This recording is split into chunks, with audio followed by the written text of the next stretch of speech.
Jest z nami Goran Reljic przed KSW 29. Goran, something has changed because after I came to hotel, you immediately came to me and you asked me about the interview. You always, as far as I remember, you always try to avoid it. You asked me to delay it after, so I didn't do it. Actually, I'm sorry. Okay. But what has changed? Everything has changed. I have changed and changed myself as a fighter, as a person, and I realized that this is something that I do for a living, and how much serious approach I got to have in this, and everything's got to be changed. So the same thing with the interviews as well. And we had this long conversation about you being open-minded. Can you explain a bit more, because I think this is what has changed also. Yeah, it's just like before I was really like looking one direction, and not just according to fights. It's like with everything in life, one-dimensional, I would say. And then I really started to see things more wide, in all perspective, and it changed me a lot as a person as well. About your fight. Wait a second, before we start, I really like your style, but we gotta add a little implement to this. So we're gonna change this appearance a little bit. We're gonna put this on you. Okay, nice. It's like a Frank Sinatra or something like that. Something. Or Tom Cruise, I would say. Well, take a look. Yeah. Excellent. Now let's keep it going. Okay, cool.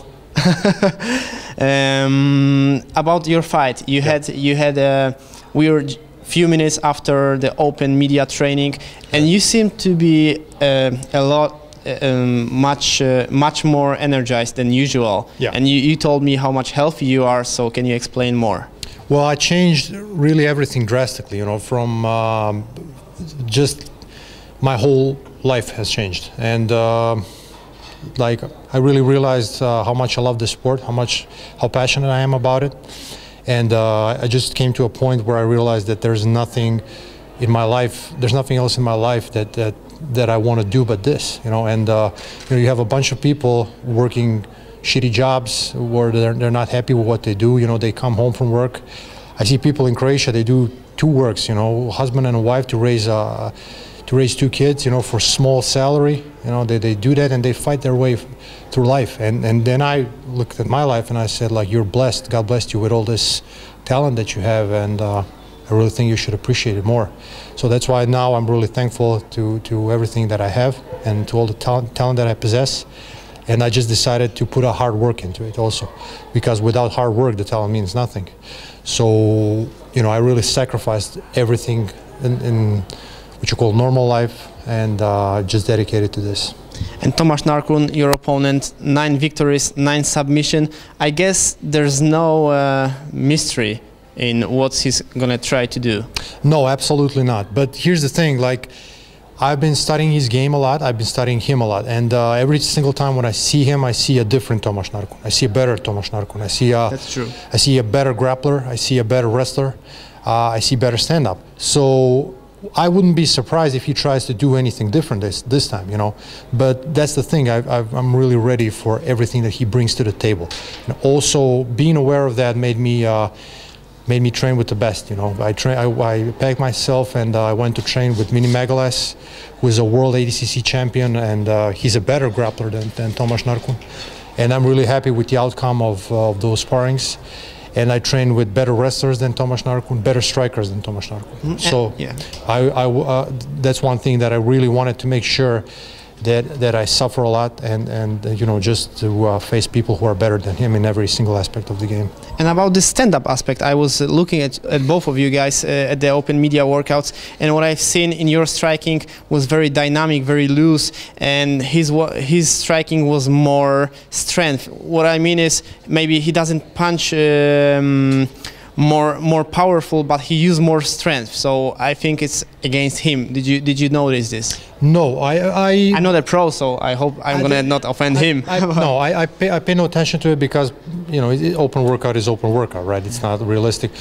He's a big guy, you know, and you cannot allow yourself the risk of being punched in the face in this weight division. This is not 155. This is not 145. This is 205. You know, if you get hit, you're done. So anybody who can swing is dangerous. So is him, and you cannot underestimate him or outcalculate him.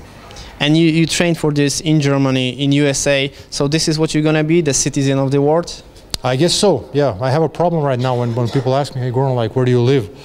I'm like, everywhere. Man, I have no clue, you know, because everything I do is travel around and living in these training camps, sacrificing everything, and you know, I just came to a point where I realized that I want to give everything to this sport. So everywhere and nowhere is the best answer, probably. Yeah, that's the right answer. Yeah. And you told this on your Facebook. I noticed this, and it was. I don't know what to think about it, because a month ago you wrote there is so much you can learn about jiu-jitsu, so much space you can learn for jiu-jitsu, which and you already knew about this fight with a grappler like Tomas? Yes, I did. I opened my mind and I realized that I'm a white belt. You know, that's the way you got to think as a white belt and everything in wrestling. When did you know this? When you discovered this? I would say. Who showed you this? It just came to me, you know. Before we all have our egos and like they're telling us, oh, you're good, you're this and that, but basically you're nothing. You know, you're always a beginner. And one thing that really surprised me is how much you can learn with just wrestling with a beginner, with rolling from a beginner, because he's gonna do something that a high-level black belt won't do, and he's gonna open your mind with this move, and he's gonna implement that in your game. So you know, you can learn. One thing I learned is that you can learn a lot of the stuff from anybody. That's what made me be more open-minded and not so closed. Extra motivated for you guys being the title eliminator. One of you guys will be the next how we call it, the word? We call it pretendant. Contender. Yes. Yeah.